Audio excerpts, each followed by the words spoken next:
गरीब मुस्लिमों की हक परस्ती भी हम करेंगे। तुम बनाओगे पसमानदा मुस्लिम बनाओगे, तुम अपर क्लास मुस्लिम बनाओगे, लोअर क्लास मुस्लिम बनाओगे, मूला जाट बनाओगे। अगर इस्लाम में भी फिरका परस्ती हो रही है, इस्लाम में भी जातिवाद हो रहा है और इस्लाम में भी ऊंच नीच हो रही है, तो अम्बेडकरवादी हैं जो कि इस्लाम को प्योर फॉर्म ऑफ इस्लाम के अंदर मानने के लिए मजबूर करेंगे कि यहाँ पर बड़ी जातियों के मुस्लिम भी हैं, यहाँ छोटी जातियों के मुस्लिम भी हैं और तो और कन्वर्टेड मुस्लिम भी हैं। और जो कन्वर्टेड मुस्लिम हैं वो अपने आप को जो सामान्य मुस्लिम है उससे ऊंचा मानते हैं, उनके साथ रोटी बेटी का रिश्ता नहीं करते, उन्हें नीचा मानते हैं। और ये वही लोग हैं, अगर अपर क्लास हिंदू से होगा तो एक्सेप्ट कर लेंगे, लेकिन अगर लोअर क्लास से होगा तो उसे काट के फेंक देंगे। इनसे एक बात पूछिए, क्या इस्लाम के अंदर जाति जो है भारत के अलावा भी मौजूद है? अगर इस्लाम में जातिवाद नहीं है भारत के अंदर, तो कितने प्रमुख संगठन मुस्लिमों के इस जाति व्यवस्था को खत्म करने के लिए आ गए हैं? क्या आपके पास इस बात का जवाब है कि ये लोग हम पे आरोप इसलिए लगा रहे हैं क्योंकि आज हमने मुस्लिमों के अंदर भी बेजुबानों को जुबान दे दी है? आप ये अगर ये कहना चाहते हो कि अल्लाह ही ब्राह्मण है और ब्राह्मण ही अल्लाह है, तो मैं इसका विरोध करता हूं, क्योंकि आदम साहब जो थे वो कहीं से कहीं तक भी जातिवादी नहीं थे। मनु ने तो जातियां लिखी हुई हैं कि आदम साहब की तुलना जो है मनु से करने पर आदम साहब का अपमान हो रहा है, क्योंकि मनु जैसा जातिवादी व्यक्ति भारत तो क्या पूरी दुनिया में कोई ऐसा नहीं है। अगर आदम साहब भी मनु जैसे होते तो मैं आपको बता दूं उसके अंदर भी 6743 जातियां होती मुस्लिमों में भी, परंतु भारत के अलावा अगर आप कहीं किसी दूसरे देश में जाओगे तो आपको जातियां देखने तक नहीं मिलेंगी। कि आजादी के समय जो मुस्लिम 600 रियासतों का राजा था आज वो 6 का भी क्यों नहीं है? क्या कारण है कि कुछ पिछलग्गू मुस्लिम नेताओं के पास ही सारी धन संपदा आज इकट्ठी हो चुकी है? क्या कारण है कि जो मुस्लिम आजादी के समय 25% नौकरियों में था आज वो 2% भी नहीं है? सर, आप लोगों पे आरोप है कि जो अम्बेडकरवादी हैं पहले पिछड़ों को बांटा, अब मुसलमानों को भी बांट रहे हैं, कह रहे हैं इसमें पासबानदा होते हैं, अपर कास्ट मुस्लिम होते हैं, लेकिन इस्लाम में ऐसा कुछ होता नहीं है। अगर खिलाफ है तो होने दो, अगर खिलाफ है तो होने दो। जान थोड़ी है, सब धुआं है, आसमान थोड़ी है और लगेगी आग तो आएंगे कई घर जद में। यहाँ पर सिर्फ मेरा मकान थोड़ी है। जब आप अम्बेडकरवादियों को ये चैलेंज करते हो कि पहले इन्होंने हिंदू बांटे फिर मुस्लिम बांटे, तो मैं आपको ये बात बता दूं कि बाबा साहब डॉक्टर भीमराव अम्बेडकर साहब को मानने वाले समानता की बात करते थे, समानता की बात करते और समानता की बात करते रहेंगे। अगर इस्लाम में भी फिरका परस्ती हो रही है, इस्लाम में भी जातिवाद हो रहा है और इस्लाम में भी ऊंच नीच हो रही है, तो अम्बेडकरवादी हैं जो कि इस्लाम को प्योर फॉर्म ऑफ इस्लाम के अंदर मानने के लिए मजबूर करेंगे। रही बात आप ये कहते हो कि पहले तुमने जातियों में बांटा, जो जिस धर्म की तुम बात कर रहे हो, जातियों में बांटने की बात कर रहे हो, तो मैं आपको एक बात बता दूं, जातियां तुमने बनाई थी, बाबा साहब डॉक्टर भीमराव अम्बेडकर साहब ने तो उन्हें खत्म किया। और जातियां जब तुम बनाओगे पसमानदा मुस्लिम बनाओगे, तुम अपर क्लास मुस्लिम बनाओगे, लोअर क्लास मुस्लिम बनाओगे, मूला जाट बनाओगे, तो लेकिन अगर जब तुम राज करने के लिए 2-3 घरानों को राज करने के लिए अगर 2-3 घरानों को ही मलाई दोगे, तो गरीब मुस्लिमों की हक परस्ती भी हम करेंगे। और गरीब मुस्लिमों की हक परस्ती की मैं आपको बता दूं कि जब सीए हुआ और जब एनआरसी हुआ तो हर मुस्लिम बाबा साहब डॉक्टर भीमराव अम्बेडकर साहब का फोटो संविधान लेके खड़ा था, क्योंकि उसे पता था कि जिस प्रकार गैर मुस्लिम धर्म में उनकी लोगों की हक परस्ती नहीं हो रही, उनके हक और हुकूक मारे जा रहे हैं, उसी प्रकार इस्लाम के अंदर भी जो शोषण करने वाले हैं उनका विरोध भी होगा। अभी तक सुना जाता है कि जो हिंदू हैं उनमें ऊंच नीच भेदभाव, जाति, अपर कास्ट, लोअर कास्ट होती है।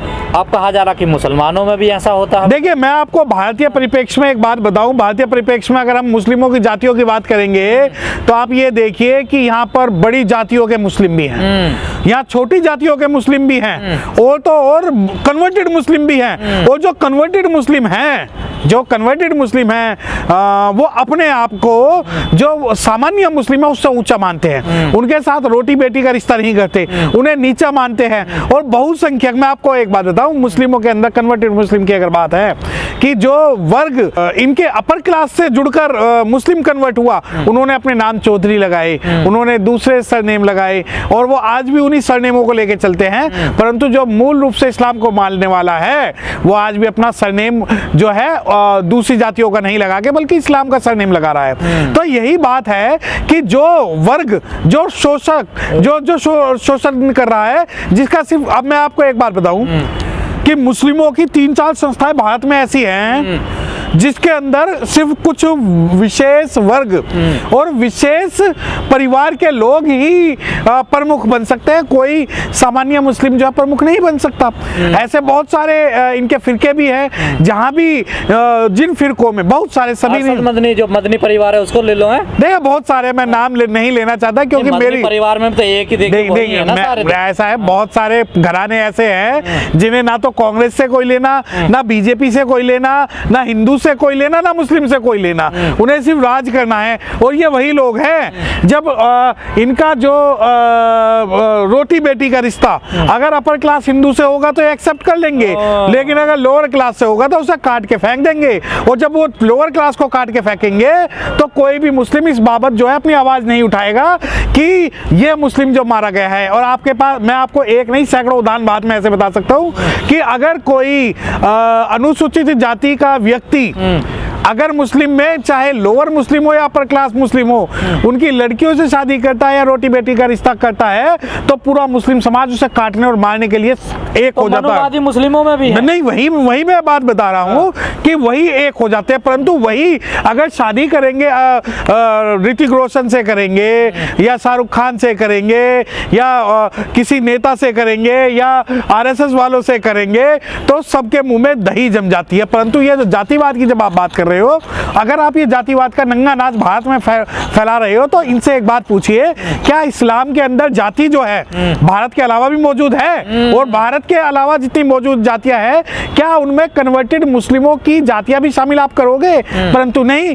परंतु भारत में जब अत्याचार के खिलाफ, देखिए मैं आपको एक बात बता दूं, अगर गरीब यूनिटी को तोड़ना है हमारी यूनिटी, अरे हाँ बिल्कुल सुनो, यूनिटी आपकी इस्लाम के नाम पे है। अगर गरीब मुस्लिम पे आप अत्याचार करोगे तो चाहे वो मुस्लिम हो या गैर मुस्लिम हो, हम मुस्लिम के साथ खड़े रहेंगे, हम अखलाक के साथ हम खड़े रहेंगे, हम सीएनआरसी में आपके खिलाफ खड़े रहेंगे, हम कॉन्स्टिट्यूशन बचाने के लिए आपके साथ खड़े रहेंगे। और अगर आप ये सोचते हो कि आपकी यूनिटी है तो यूनिटी जब तक आप लोग अपने आप में जाति का घमंड रखते रहोगे, जब तक आप ये मानते रहोगे कि आप कन्वर्टेड लोग हो और आप इस्लाम में ऊंचे तबके के लोग हो, तब तक आपका जो विरोध होता रहेगा। दलित मुस्लिम अपने हिस्सेदारी मांग रहा, वो कह रहा तमाम जो तंजीमें बनी हुई है मुसलमानों की उसके प्रमुख बनाइए, जैसा आपने कहा अभी। मैं वही हिस्सेदारी मांग रहा, बगावत करने। अरे वही तो, आज जब हम अपनी हिस्सेदारी मांग रहे हैं तो इन्हें लगता है कि ये भड़का रहे हैं। अगर हाँ हम चुपचाप इनका शोषण सहते रहें, हम चुपचाप इनके बात का जवाब न दे तो इसका मतलब यह है कि हाँ सब सही है।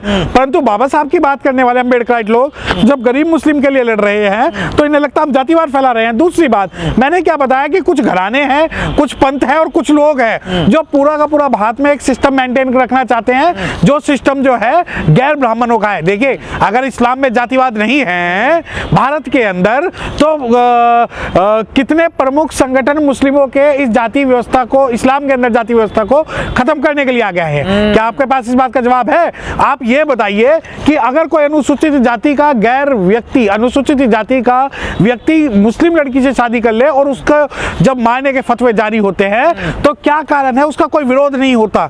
दूसरी बात, मैंने आपको बताया कि ये लोग हम पे आरोप इसलिए लगा रहे हैं क्योंकि आज हमने मुस्लिमों के अंदर भी बेजुबानों को जुबान दे दी है और वो जुबान बोली जाएगी। अगर इन्हें लगता है कि दो मुट्ठी राशन के चक्कर में मुस्लिम नहीं बोलेगा तो मुस्लिम भी अत्याचार के खिलाफ बोलेगा। मदनी कह रहे हैं कि अल्लाह है वही ओम है और जो ओम है वही अल्लाह है, क्या मतलब है इसका? देखिए ये मदनी जी का जो भी कथन है, मुझे नहीं पता कि किस कथन की बात कर रहे हो कि जो अल्लाह है वो ओम है और जो ओम है वही अल्लाह है। अगर उन्होंने ये बात बोली है तो इस्लाम के मायने से ये बात बिल्कुल गलत है। अब आ जाओ हिंदुओं के मायने से। हिंदुओं का जो ओम की जो बात है, ओम कोई किसी भगवान को डिपिक्ट नहीं करता।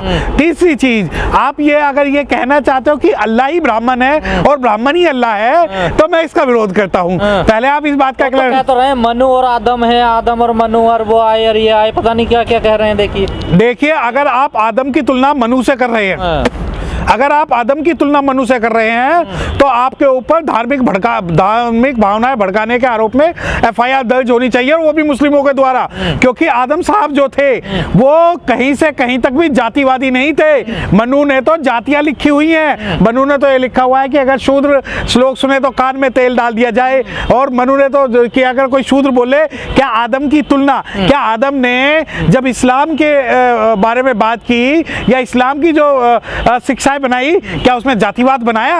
अगर आप आदम की तुलना अगर मनु से कर रहे हो तो मैं डिबेट पे बुलाने के लिए, और मैं मुस्लिमों के जो प्रमुख लोग हैं, मैं उनसे निवेदन करता हूं कि इस जो स्टेटमेंट है कि आदम ही मनु है और मनु ही आदम है, तो मैं तो इसका व्यक्तिगत तौर पे इस बारे में विरोध कर रहा हूं कि आदम साहब की तुलना जो है मनु से करने पर आदम साहब का अपमान हो रहा है, क्योंकि मनु जैसा जातिवादी व्यक्ति भारत तो क्या पूरी दुनिया में कोई ऐसा नहीं है जिन्होंने वर्ण के आधार पर जातिगत नीचता की हो। और यही कारण है, अगर आदम साहब भी मनु जैसे होते तो मैं आपको बता दूं उसके अंदर भी 6743 जातियां होती मुस्लिमों में भी, परंतु भारत के अलावा अगर आप कहीं किसी दूसरे देश में जाओगे तो आपको जातियां देखने तक नहीं मिलेंगी। तो ये क्या 2024 के लिए तैयारी हो रही है? देखिए ये तो नहीं, ये सरकार समर्थक बयान है जो हिंदू मुस्लिम करके तुष्टीकरण की नीति करना चाहते हैं। ये उसी प्रकार है कि एक विशेष वर्ग का हवा दिखा के मुस्लिमों को भी अपने समाज के खिलाफ जो ये लोग हैं इस्तेमाल करते हैं। एक तरफ धीरेन्द्र शास्त्री कह रहे हैं हिंदू राष्ट्र बनेगा।